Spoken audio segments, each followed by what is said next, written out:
अक्सर लोग कहते हुए पाए जाते हैं कि उनके जैसा संघर्ष किसी ने नहीं किया होगा। जैसा दुख इतने कम उम्र में उन्होंने देखा है, वैसा किसी ने नहीं देखा। ऐसा कहने वाले बहुत भोले होते हैं। इस संसार में सभी को अपना अपना दुख और संघर्ष सबसे बड़ा लगता है। विश्व का प्रत्येक व्यक्ति अपने अपने स्तर से संघर्षरत है। जितना जिसका स्तर है, महत्वाकांक्षा है, वह उस स्तर से संघर्ष या दुख पा रहा है। एक व्यापारी व्यापार में लाखों का घाटा पाकर इतना विचलित हो जाता है कि उसे हार्ट अटैक आ जाता है। हालांकि उसकी अचल संपत्ति इतनी है कि उससे उसके 3 पुश्त चल जाएं, लेकिन वह उसके लिए संघर्ष है। एक गरीब रिक्शे वाले के रिक्शे का जब नया नया टायर फट जाता है तो उसे इतना दुख होता है कि जितना कि उपरोक्त उदाहरण में दिए हुए व्यापारी का हुआ था। बस स्तर स्तर अलग अलग हैं, श्रेणियां अलग हैं। आप अंबानी के बेटे से भी पूछेंगे ना, तो वह भी गला भर्रा कर आंखों में आंसू डालकर बोलेगा कि उसने जीवन में कितना संघर्ष किया था जब भरी दोपहरी में उसे अपनी करोड़ों की एयर कंडीशनर गाड़ी से उतरकर किसी डील को फाइनल करने धूप में पसीना बहाना पड़ा। किस तरह उसके मोटे शरीर को लेकर उसके मित्र उसे ताना देते थे और उसे नींद नहीं आती थी। कितना संघर्ष करके उसने अपने बाप को मनाया कि उसका इलाज कराया जाए और कितने महीने उस इलाज के दौरान केवल शाक सब्जी वाली डाइट पर रहना पड़ा। तो सबके अलग अलग संघर्षों की दास्तान है। यह मत देखिए कि अमुक व्यक्ति का बेटा मर गया तो वह बहुत बड़ा संघर्ष है। अरे आपको नहीं पता कि उसका वह बाप अपने उस बेटे से निजात पाने के लिए कितनी दुआएं कर रहा था, क्योंकि वह रोज़ शराब पीकर अपने बाप और माँ को लतियाता था और दुख देता था। और जब वह मर गया तो उसे दुख हुआ, लेकिन कम हुआ। इसलिए संघर्ष के मायने सबके लिए अलग अलग हैं। और जीवन में संघर्ष या दुख इतना आवश्यक है जितना कि खीर में दूध। जीवन को दिशा ही संघर्ष देता है। जिसके जीवन में संघर्ष नहीं है वह कुछ नहीं कर पाता और भार स्वरूप इस पृथ्वी पर रहता है। संघर्ष ही व्यक्तित्व बनाता है। आप स्वयं देखिए कि अगर भगवान राम को वनवास न दिया जाता तो क्या वह भगवान होते? वह एक साधारण राजा ही रहते। सीता जी का अपहरण न हुआ होता, उनकी अग्नि परीक्षा न हुई होती, तो वह मात्र साधारण स्त्री सीता होती। भगवान कृष्ण एक साधारण बालक ही होते अगर उनका जन्म जेल में न हुआ होता। पूतना उनको मारने न आई होती, तरह तरह के राक्षस कंस द्वारा न भेजे गए होते, कंस जैसे तमाम लोगों ने उन पर आक्रमण न किया होता, तो वह एक साधारण बालक ही होते। पांडव ही देख लीजिए, अगर भीम को विष न दिया गया होता तो उसको 60,000 हाथियों का बल मिलता। अगर पांडवों को वनवास न मिलता तो क्या द्रौपदी, इंद्रप्रस्थ, गांडीव, धनुष इत्यादि मिलता, या इतनी बड़ी कौरव सेना को पराजित कर पाते पांडव?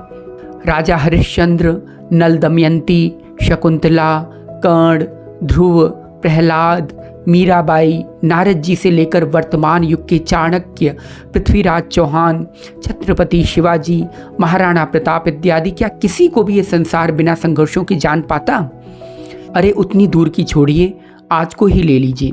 ये जितने भी लोग पुलिस की लाठी खाते हैं या बस एक बार जेल चले जाते हैं तो वह बहुत बड़े नेता एक रात में ही बन जाते हैं। जितने भी बड़े बड़े उद्योगपति हैं, माइक्रोसॉफ्ट हो, एप्पल हो या अलीबाबा हो, किसी को भी रैंडमली उठा लीजिए, आप पाएंगे कि जब तक उन्हें दुत्कार नहीं मिला तब तक वह सफल या अपना व्यवसाय नहीं खोल पाए। तो इसीलिए जिसके जीवन में संघर्ष नहीं है वह मृत प्राय ही है।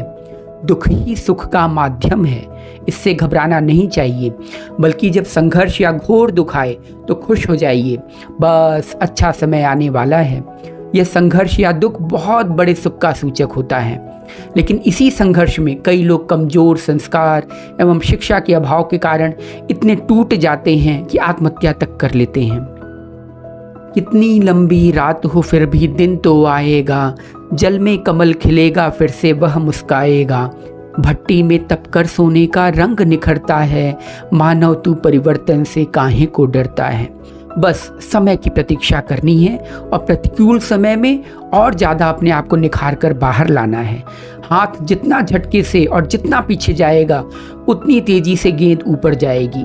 जितनी काली रात होगी दिन उतना ही उजियारा होगा। जितनी ज़्यादा गर्मी पड़ेगी उतनी ही तेज़ प्रवाह में मूसलाधार बारिश होगी। रहीमन चुप हो बैठिए देख दिनन को फेर, जब नीके दिन आई हैं बनत न लगी हैं बेर।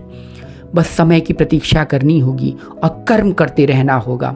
जैसे ही समय अनुकूल होगा वह प्रतिकूल समय में किए गए सभी कर्म एक साथ फलीभूत हो जाएंगे। इसलिए संघर्षों से डरना नहीं है, बल्कि उस समय और तेजी से भगवत मार्ग पर चलना और पुण्य व या शुभ कर्म की ओर अग्रसर होना है।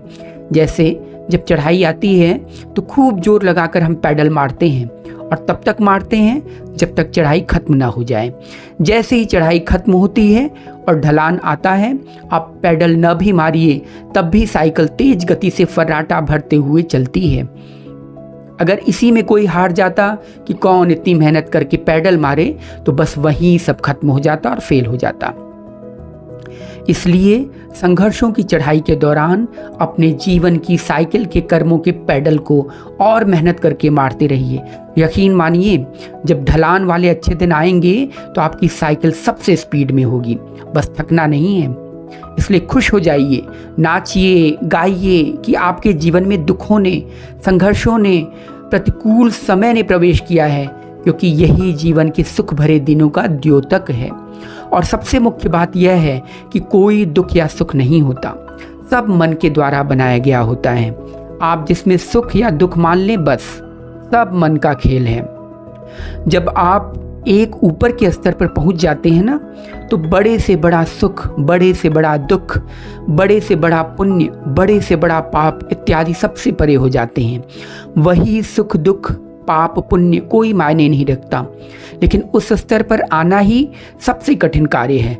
कोई विरला ही उस स्तर पर पहुंच पाता है। यह उस तरह से है जैसे पृथ्वी के गुरुत्वाकर्षण के ऊपर जब आ जाते हैं तो कोई गुरुत्व शक्ति काम नहीं करती, आप बिल्कुल सहज भाव से उठते हैं। बाकी का तो सब मोह माया है। बहुत बहुत धन्यवाद।